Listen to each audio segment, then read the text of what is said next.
today we will start chapter number 1, real numbers.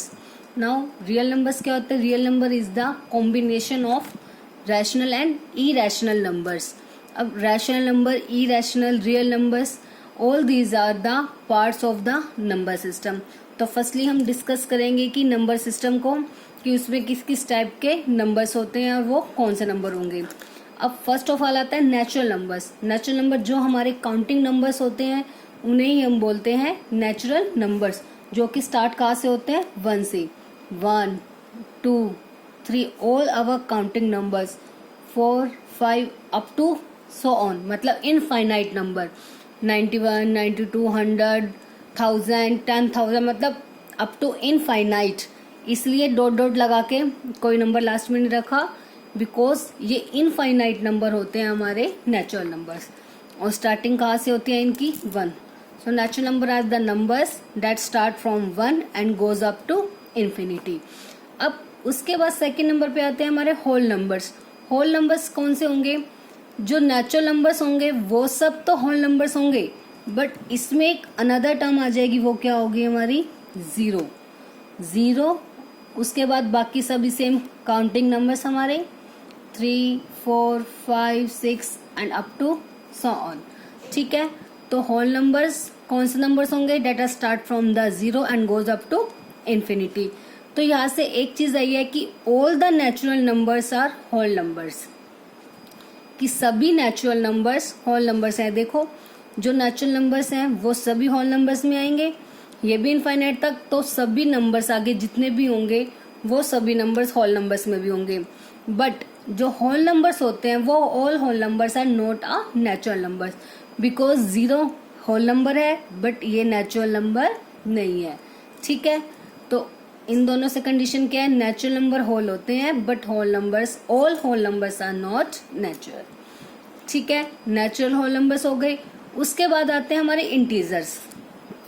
अब इसमें ये सभी नंबर्स होते हैं 0, 1, 2, 3, 4 एंड अप टू इनफाइनाइट. ये सभी हमारे पॉजिटिव नंबर्स हो गए 1 से लेके इनफाइनाइट तक. 0 और negative numbers -1, -2, -3 and up to so on.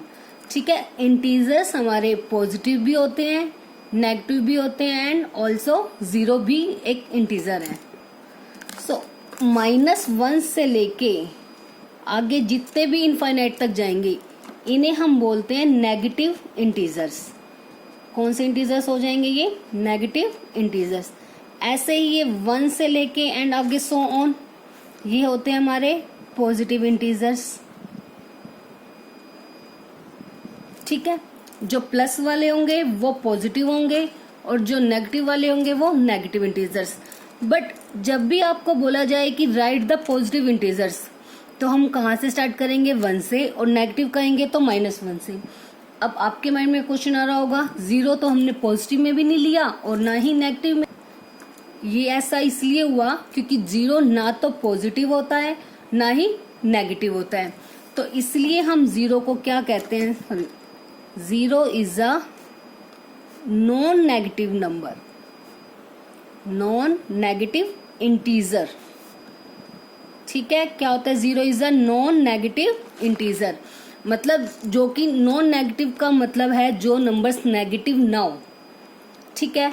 तो इन नॉन नेगेटिव के अंदर कौन कौन से नंबर आ जाएंगे? अगर आपको बोला जाए कि right the non negative integers, non negative integers मतलब 0 क्योंकि नेगेटिव नहीं है.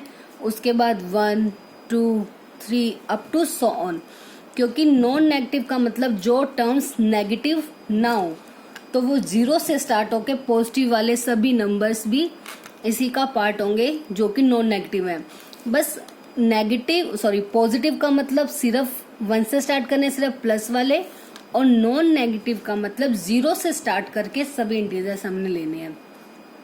ऐसे ही बोल दिया जाए कि नॉन पॉजिटिव इंटीजर्स जो कि पॉजिटिव ना हो, तो आप 0 से लेके इस टाइप से नेगेटिव वाले भी सभी ले सकते हो. क्लियर है. जब पॉजिटिव कहा जाए, सिर्फ पॉजिटिव की बात हो तो 0 आप नहीं लोगे, प्लस वाली सभी वैल्यूज. सेम नेगेटिव के लिए भी 0 नहीं होगा. ऑल द वैल्यूज अगर नॉन नेगेटिव कहे तब हम 0 को इंक्लूड करेंगे, अदरवाइज 0 इंक्लूड नहीं होगा. सो इससे क्या हो जाएगी इसकी डेफिनेशन कि all the positive and negative numbers including the zero which we can represent on a number line. अब नंबर लाइन भी अब जब हम रिप्रेजेंट करते हैं तो इसी टाइप से करते हैं, मिड में लेते हैं जीरो, राइट साइड पे पॉजिटिव वैल्यूज और लेफ्ट साइड पे नेगेटिव वैल्यू। अब आते हैं हमारे रैशनल नंबर्स। रैशनल नंबर्स वो नंबर्स होते हैं जिन्हें हम पी बाई क्यू के फॉर्म में लिख सकते हैं। ठीक है, rational numbers are those numbers which we can write in the form of p by q. But यहाँ पे भी कंडीशंस होती है कि जो क्यू है वो कभी भी जीरो के इक्वल नहीं होना चाहिए। फर्स्ट कंडीशन होती है कि जो वो नंबर है वो किस फॉर्म में होना चाहिए, P by Q. Second condition जो कि सबसे इम्पोर्टेंट कंडीशन है कि क्यू कभी भी जीरो के इक्वल नहीं होना चाहिए। वो क्यों नहीं होना चाहिए उसका रीजन भी मैं अभी आपको बताऊंगी। ठीक है, और थर्ड कंडीशन क्या होती है, जो पी एंड क्यू होते हैं both are integers. P and q both are integers. ठीक है, तो रैशनल नंबर की डेफिनेशन आ गई कि जो नंबर्स पी बाई क्यू के फॉर्म में होते हैं, मतलब जिन नंबर्स को भी हम पी बाई क्यू की फॉर्म में राइट कर सकते हैं वो हमारे रैशनल नंबर होंगे। बट साथ में उसके कंडीशंस होंगी क्यू कभी भी जीरो के इक्वल ना हो, और जो पी और क्यू होंगे, जो मतलब न्यूमरेटर और डिनोमिनेटर में जो भी वैल्यूज होंगी वो ऑलवेज इंटीजर्स होंगे। ठीक है, इंटीजर्स हमें पता है, बट इंटीजर्स जीरो नहीं हो सकता क्यू की वैल्यू। पी जीरो हो सकता है बट ओनली सिर्फ क्यू जो है वो इंटीजर नहीं होगा। ठीक है, अब किस टाइप के होंगे इसका एग्जाम्पल, जैसे मान लो 3/2, 1/5। देखो पी बाई क्यू की फॉर्म में है, पी और क्यू मतलब 3 और 2 दोनों इंटीजर्स भी हैं, और क्यू मतलब 2 जीरो के इक्वल नहीं है। ठीक है, पी बाई क्यू की फॉर्म में हो गया, क्यू जीरो नहीं है और बोथ आर इंटीजर्स। सेम यहाँ अप्लाई हो रहा है। अब इसके अलावा जो 2 है, 0, 1, -1, -5, all these are also known as the integers. Sorry, all these are known as the rational numbers. इन सब को भी हम क्या कहेंगे, रैशनल नंबर्स। क्यों होगा, क्यों, ये तो पी बाई क्यू की फॉर्म में है नहीं, बट अगर हम इसके बाय में लगा दे 1, क्योंकि हम बाय में अगर 1 लगा देंगे उसका कोई इफेक्ट तो होगा नहीं, ऐसे इसके बाय में भी 1 लगा सकते हैं, इसके बाय में भी। ठीक है, तो जैसे ही बाय में 1 लगा दिया बन गए ये सभी पी बाई क्यू की फॉर्म में। सेकंड कंडीशन भी सेटिस्फाई है, जो क्यू जीरो के इक्वल नहीं है, और थर्ड कंडीशन ये सभी न्यूमरेटर भी और डिनोमिनेटर ऑल आर इंटीजर्स। ठीक है, तो ऑल दीज नंबर्स जो हमारे नेचुरल नंबर्स हैं, होल नंबर्स, इंटीजर्स, ये सब जो भी हैं वो हमारे क्या होंगे, रैशनल नंबर्स।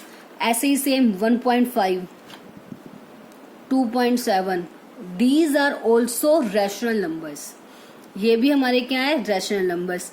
क्यों, अगर हम मान लो इसका हम पॉइंट हटाते हैं 15 बाय में 10, क्योंकि पॉइंट हटा के लग गया 1 और उसके बाद जितने भी वैल्यूज होते हैं उसको क्या कर देते हैं, 0। तो 15 बाय में 10 ये क्या बन गया हमारा, रैशनल नंबर हो गया, पी बाई क्यू की फॉर्म में, q not equals to 0 and also p and q both are integers. अब क्लियर हो गया रैशनल नंबर। अब नेक्स्ट आता है हमारा इरैशनल नंबर्स। इरैशनल नंबर्स वो नंबर्स होते हैं जिसे हम पी बाई क्यू के फॉर्म में नहीं राइट कर सकते, और सेकेंडली जो रूट में होते हैं जैसे √3, √5, √7, √13 एंड सो ऑन। अब मानो जैसे √4 आ गया, ये तो हमें पता है कि इसका स्क्वायर रूट कितना होता है 2, और 2 को तो हम पी बाई क्यू की फॉर्म में राइट कर सकते हैं 2/1। ठीक है, तो इसीलिए जो √4 हो गया वो कैसा हो गया, रैशनल, और इरैशनल जिसे हम पी बाई क्यू की फॉर्म में राइट नहीं कर सकते। और ये ऐसा इसलिए होता है क्योंकि देखो अगर √3 के अगर हम मान लो उसकी वैल्यू फाइंड आउट करते हैं तो इसकी वैल्यू 1.7 मतलब बहुत बिग कुछ वैल्यू आएगी जो कि इनफाइनाइट तक जाएगी। ठीक है, अब जैसे यहाँ पे तो हमारे पास सिंपल था 1.5, तो हमने 15 बाय में 10 कर दिया। अब उसमें इनफाइनाइट नंबर्स हो जाएंगे 7, 3, 2 इस टाइप से इनफाइनाइट तक। जब इनफाइनाइट तक हो जाएगा इसका पॉइंट हटाते हैं हम 1, 7, 3, 2 ऐसे इनफाइनाइट, तो हम कितने जीरोज लगाएंगे और उसके हमें वैल्यू ही नहीं पता, इनफाइनाइट नंबर्स हो जाएंगे। तो इसलिए इस टाइप के नंबर्स को हम पी बाई क्यू की फॉर्म में राइट नहीं कर सकते। इसकी एक कंडीशन और भी होती है जिससे हम बता सकते हैं कि अगर हमें इस टाइप की वैल्यूज दी हो तो उससे हम बता सकते हैं कि ये नंबर रैशनल है या इरेशनल। सपोज देखो ये हमारे पास 3 टाइप के नंबर्स हैं, फर्स्ट, सेकेंड एंड थर्ड। अब हमें डायरेक्ट बताना है कि इनमें से कौन सा रैशनल है कौन सा इरेशनल। तो जैसे फर्स्ट ऑफ ऑल है, फर्स्टली है। अब इसमें देखो सबसे पहला स्टेप देखेंगे कि ये वैल्यू टर्मिनेट हो रही है या नहीं। टर्मिनेट, नॉन टर्मिनेट, दो टर्म आती हैं, terminating and non terminating. Terminating and non terminating का मतलब क्या होता है? टर्मिनेटिंग जो फिनिश हो जाए, मतलब इनफाइनाइट तक ना जाए। अब जैसे यहाँ पे ये 7 पे फिनिश हो गई, ठीक है। जैसे 2.5, 2.6 all these are terminating, but इसमें इनफाइनाइट तक ये वैल्यू चल रही है, मतलब इसमें रिमाइंडर बचता ही जा रहा है, कुछ ना कुछ वैल्यू आगे आएगी हमारी, ठीक है। तो इस टाइप की वैल्यू को बोलते हैं नॉन टर्मिनेटिंग। और जब कहीं पे स्टॉप हो जाए, मतलब कभी भी जाके अगर रिमाइंडर 0 हो जाए तो वो हो जाती है टर्मिनेटिंग। अब अगर वैल्यू टर्मिनेटिंग है तो वो रैशनल ही होगी, ठीक है। बिकॉज जैसे 2.5 है उसको हमने पॉइंट हटा के क्या कर दिया बाय में 10, ऐसे ही इसके बाय में भी 43 बाय में, सॉरी ये कंप्लीट वैल्यू बाय में 1 2 3 4 5 6 7 जीरोज लग जाएंगे नीचे, तो ये क्या बन गया है? Rational number. अब आते हैं जब दोनों वैल्यूज नॉन टर्मिनेटिंग है, अब उसमें कैसे बताएंगे कि ये रैशनल है या इरेशनल। इसमें एक चीज याद रखनी है, अगर नॉन टर्मिनेटिंग के साथ वो रैकरिंग है या नॉन रैकरिंग, रैकरिंग या फिर नॉन रैकरिंग। रैकरिंग मतलब रिपीटिंग, कि रिपीट हो रहा है, और इसका मतलब है नॉन रिपीटेड, जो कि रिपीट नहीं हो रहा, ठीक है। टर्मिनेटिंग आते ही रैशनल, नॉन टर्मिनेटिंग के केस में दो हैं, या तो रैकरिंग होगा मतलब रिपीटेड होगा, या फिर रिपीटिंग नहीं होगा। अब जैसे इसमें देखो 43 पॉइंट के बाद वाली वैल्यू 215 215 215 मीन्स बार बार रिपीट हो रही है। जब वैल्यू रिपीट हो गई तो उसका मतलब होता है वो है रैशनल। ये वैसे कंसेप्ट आप कर भी चुके हो 9th क्लास में, फिर भी एक बार ही रिमाइंड हो जाएगा, इसलिए आपको करवा रही हूँ मैं ये, कि बार बार अगर वैल्यू रिपीट हो रही है डेट मीन्स उससे क्या बोल देंगे हम? रैशनल। और अगर वैल्यू रिपीट नहीं हो रही, जैसे देखो इसमें 1 2 0 आ गया, उसके बाद 1 2 0 के बाद एक और 0 मतलब डबल 0 आ गई, फिर नेक्स्ट में 000 आ गई, मतलब values repeat, same values repeat नहीं हो रही। अगर 1 2 0 1 2 0 1 2 0 इस टाइप से वैल्यू होती तो ये रैशनल होता, बट यहाँ पे टर्म्स रिपीटिंग नहीं आ रही, 0 एक एक एक्सटेंड होती जा रही है, तो इसलिए इसे हम क्या बोलेंगे? इरेशनल नंबर्स, ठीक है। क्लियर है रैशनल इरेशनल। तो अब जो रियल नंबर्स होता है तो वो उसमें रैशनल इरेशनल सभी टाइप के नंबर, रैशनल इरेशनल मतलब एक चीज क्लियर होगी, रैशनल कौन से होते हैं? जिसमें ये सभी नंबर्स इंक्लूड होंगे, ठीक है। और इरेशनल हो गया बस अलग, जो रूट वाली वैल्यूज हो जाएंगी, मतलब जिसे हम पी बाई क्यू के फॉर्म में राइट नहीं कर सकते। और एक और बात कह सकते हैं, जो कि नॉन टर्मिनेटिंग और नॉन रिपीटिंग होंगी, that are the irrational numbers. Non terminating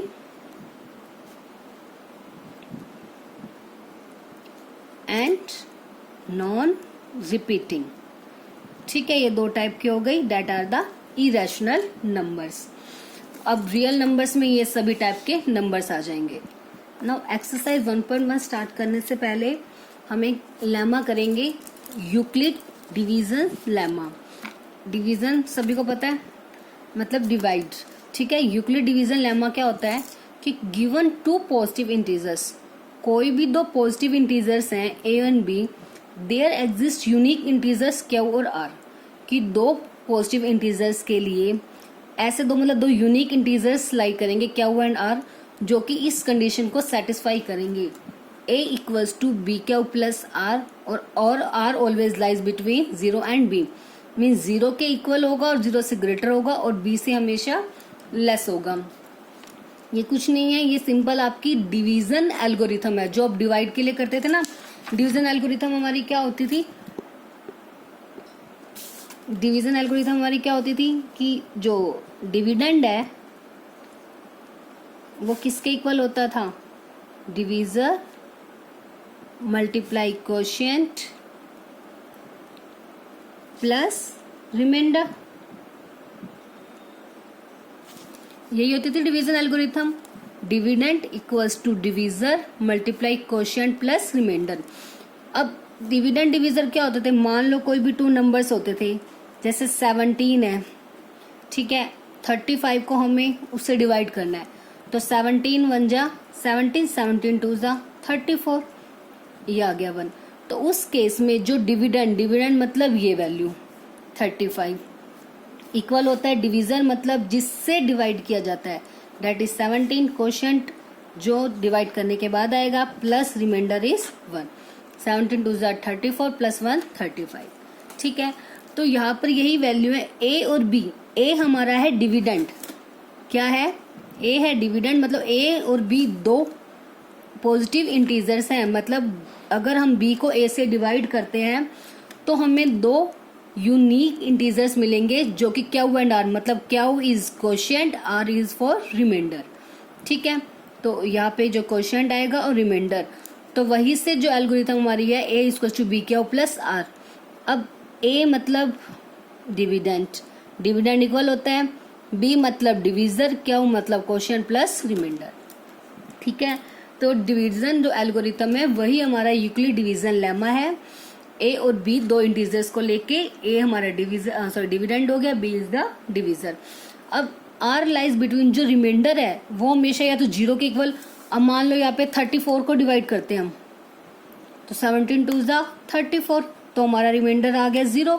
तो रिमाइंडर जीरो के इक्वल भी आ सकता है या फिर जीरो से बड़ा नेगेटिव तो कभी रिमाइंडर आएगा नहीं हमारा।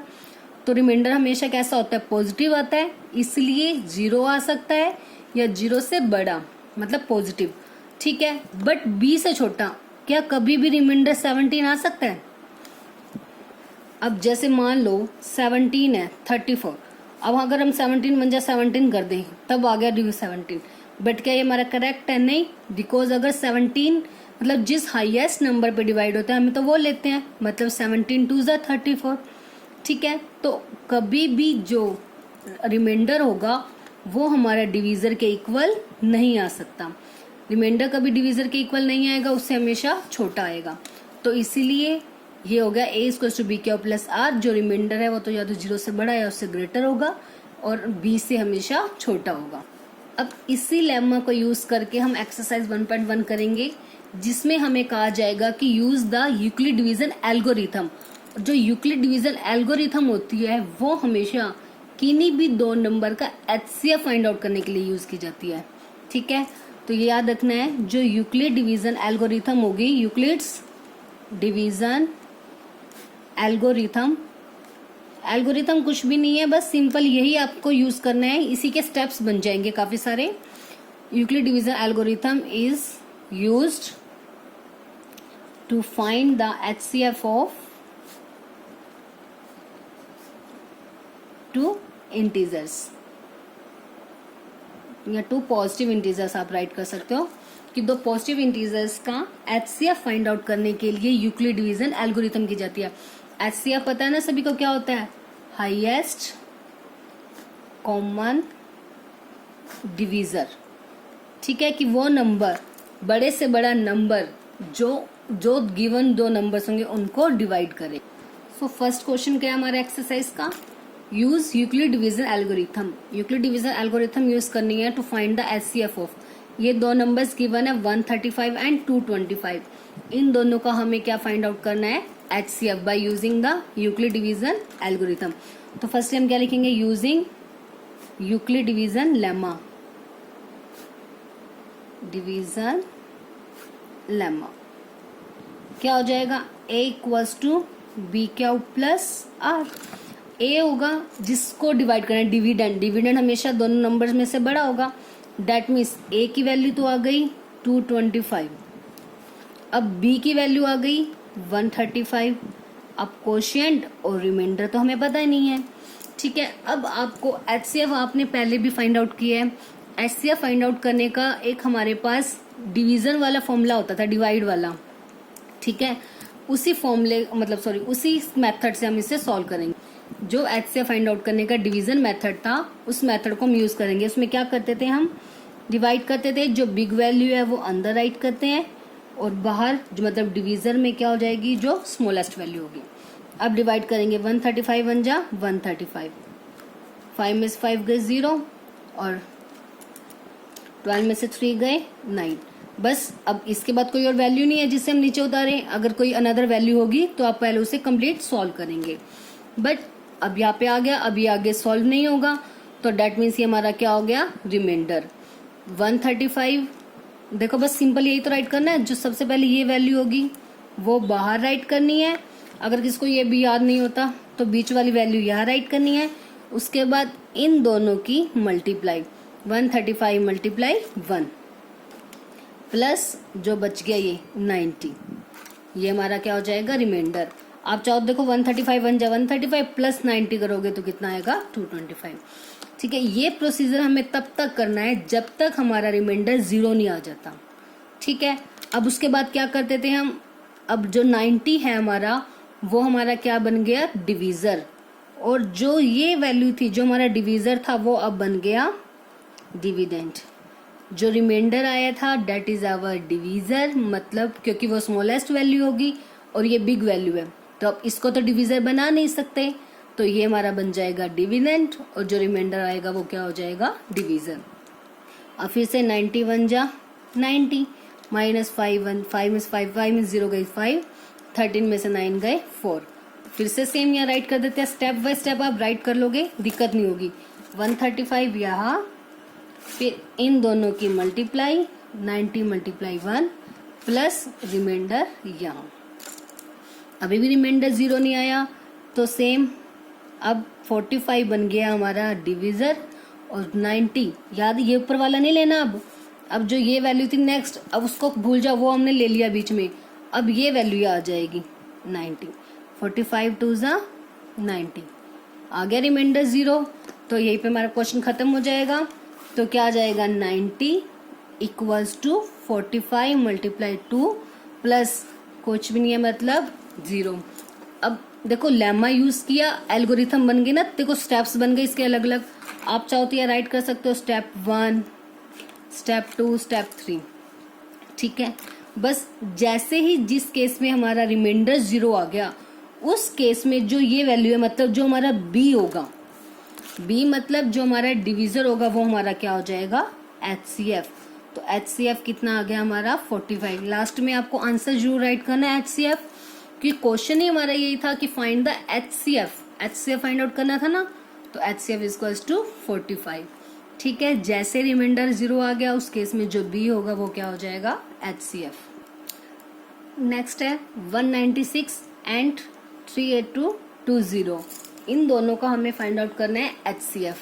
Same why procedure, Euclid division lemma use करेंगे। क्या होता है, a equals to b q plus r, चाहे तो आप राइट कर सकते हो r less between 0 and less than b। ठीक है, अब सेम उसमें डिवाइड करेंगे पहले 196 बिकॉज ये स्मॉल है और ग्रेटर वैल्यू कौन सी है, 3 8 2 2 एंड 0। अब सबसे पहले इसको डिवाइड करेंगे। ठीक है, 3 वैल्यूज हैं, यहाँ पे भी हम कितनी वैल्यूज लेंगे, 3। डायरेक्ट मत कर देना कि बहुत बड़ी वैल्यू से कि कंप्लीट डिवाइड हो जाए। यहाँ भी 3 वैल्यूज हैं, यहाँ की 3 वैल्यूज। अगर ये 3 वैल्यूज इससे स्मॉल होती तब हम कितनी वैल्यूज ले लेते, 4। बट 382 196 से ग्रेटर है तो डेट मीन्स 3 वैल्यूज इनफ है। अब डिवाइड करेंगे 196 के टेबल पे, सॉरी कितने पे जाएगा अभी, ये सबसे पहले 1 पे 196। अब इनको माइनस करेंगे, 12 में 6 गए 6, 17 माइनस 9 8, 2 में से 1 गया 1, 186 आ गया। बट अभी आप ऐसे नहीं कर दोगे कि नेक्स्ट डिवाइड बना दे, बिकॉज अभी भी हमारे पास 20, ये 2 और 0 दो वैल्यूज लेफ्ट हैं। जब तक कंप्लीट डिवाइड नहीं होगा, मतलब जब तक रिमाइंडर नहीं आएगा तब तक हम उसका नेक्स्ट स्टेप नहीं कर सकते। ठीक है, तो अब क्या पिक कर लेंगे, ऊपर से 2 ब्रिंग डाउन हो गया, कितना आ गया यहाँ पे 2। अब 196 9 जा वो कितना हो जाएगा, 1 7 6 एंड 4 कर दो। अब इसको माइनस कितना आएगा, 98, ये हो जाएंगे 0। अब फिर से अभी 0 लेफ्ट है तो 0 को ब्रिंग डाउन कर दिया। अब 196 5 ज़ा 980। तो अब ये आपका यहीं पे फर्स्ट स्टेप में ही ख़त्म हो गया, तो नेक्स्ट स्टेप करने की ज़रूरत ही नहीं है। तो यहाँ से डायरेक्ट ए हो गया 38220 इक्वल्स टू बी मतलब 196 मल्टीप्लाई 195 प्लस रिमाइंडर इज 0। अब पहले स्टेप में रिमाइंडर 0 आ गया तो हमारा HCF क्या होगा, तो जो उस केस में जो हमारा B होता है वो हमारा क्या हो जाता है HCF। तो HCF कितना आ गया 196। नेक्स्ट पार्ट 867 एंड 255 का हमें फाइंड आउट करना है HCF। तो same using unit division lemma A equal to B Q plus r, same procedure. 255 small है तो आउटसाइड, 867 बिग है तो इनसाइड। अब सेम अब इसमें कितने पे जाएगा 255 3 ज़ा 765 और माइनस करेंगे 7 में 5 गए 2, 6 में 6 गए 0, 8 में से 7 आ गया 1। तो अब साथ के साथ यहाँ राइट करेंगे। ये चीज़ ध्यान रखना, कभी आप ये प्रोसीजर कंप्लीट कर दो और यहाँ पे कुछ राइट ही ना करो। अगर आपने ये एल्गोरिथम ही राइट नहीं की तो उसका आपको कोई मार्क्स नहीं मिलेगा, बिकॉज क्वेश्चन ही हमारा यही है यूजिंग यूक्लिड डिवीजन एल्गोरिथम। तो ये चीज़ बेशक आप शो मत करो तब भी चल जाएगा, सिर्फ जो ये एल्गोरिथम हम राइट करते हैं वो आपको शो करने कंपल्शन है, ठीक है। तो ये अगर आप रफली भी कर दोगे तो भी कोई प्रॉब्लम नहीं है, बट एल्गोरिथम साथ साथ राइट करना जरूरी है। तो इसलिए मैं आपको साथ साथ ही राइट करके दिखा रही हूँ, ताकि कई बार क्या करते हैं स्टूडेंट पूरा ये सॉल्व कर दिया फिर भूल जाते हैं HCF डायरेक्ट लिख दिया। तो इसे फर्स्ट स्टेप करते ही साथ में उसकी एल्गोरिथम राइट कर देंगे, ठीक है। तो अब 867 इक्वल हो जाएगा 255 मल्टीप्लाई 3 प्लस 102 हो गया फर्स्ट स्टेप। अब नेक्स्ट सेम 102 अब और इनसाइड क्या आ जाएगा 255। अब 2 पे जाएगा 2 2 ज़ा 4 0 2 1 जा 2, ठीक है। अब इनको माइनस करेंगे तो 51, सेम इसकी राइट कर देंगे 255 equals to 102 multiply 2 plus remainder is 51। अब ऐसे ही 51, अब इनसाइड क्या आ जाएगा 102। अब 51 2 ज़ा 102 कैंसिल, खत्म। रिमाइंडर आ गया यहीं पे 0, तो डेट मीन्स यहीं पे स्टॉप हो जाएगा। अब ये आ जाएगा 102 51 मल्टीप्लाई 2 प्लस रिमाइंडर इज 0। जैसे ही रिमाइंडर 0 आ गया वहीं पे हमारी एल्गोरिथम स्टॉप और ये हमारा क्या आ जाएगा answer, that means this is the HCF। HCF is 51। Next second question है show that any positive odd integer is of the form 6 Q plus 1 6 Q plus 3 6 Q plus 5 where Q is some integer. कि कोई भी positive है और odd integer है वो हमेशा इसी फॉर्म का होगा जहाँ पे इसमें जो क्यू यूज है वो कोई भी इंटीजर है, ठीक है। तो इस टाइप का कोई भी क्वेश्चन आ जाए तो उसमें हम क्या करेंगे सबसे पहले आपको लेट करना है a b any positive integer, मतलब क्योंकि हमें डिवीजन एल्गोरिथम यूज करनी यूक्लिड डिवीजन लेमा यूज करना है ना, तो उसी की हेल्प से करेंगे let a b any positive integer, ठीक है। अब जो एल्गोरिथम होती थी हमारी जो लेमा था वो क्या था A equals to B Q plus r, मतलब A क्यू बी और आर ये वैल्यूज की हमें नीड होती है। तो सबसे पहले हमने A को लेट कर लिया, कोई भी पॉजिटिव इंटीजर है, और B क्या होकर लेंगे एंड B इक्वल्स टू जो चीज आपको प्रूव करनी है, ये जो ध्यान से देखो जो लेमा होता है उसमें बी क्यू प्लस आर होता है ना, मतलब जो क्यू के साथ वाली वैल्यू होती है वो हमारा क्या होता है बी, मतलब कि हमारा डिवीजर। तो इसमें देखो 6 Q plus 1 6 Q plus 3 6 Q plus 5 remainder different हो रहे हैं बट ये वैल्यू सेम है ना, जो 6 क्यू, तो जो ये 6 है वो हमारा क्या ले लेंगे हम उसे बी। क्या करना है स्टार्टिंग से लेट ए बी यानी positive integer and b equals to 6 आ गई। अब जैसे ये स्टेप आ गया उसके बाद एल्गोरिथम लेमा यूज करेंगे, then by Euclid division lemma, Euclid's division lemma या एल्गोरिथम लिख सकते हो, डिवीजन लेमा क्या होता है कंप्लीट राइट करना है। ए equals to b q plus r where r lies between 0 and less than b. A equals to b q plus r zero और बी के बीच में लाई करेगा, जहाँ पे 0 के इक्वल हो सकता है बट बी से हमेशा लेस होगा। तो अब जो जो वैल्यू है वो पुट कर देते हैं। ए एज इट इज, ए की कोई वैल्यू नहीं है हमारे पास, बी की वैल्यू कितनी है 6 q plus r as it is.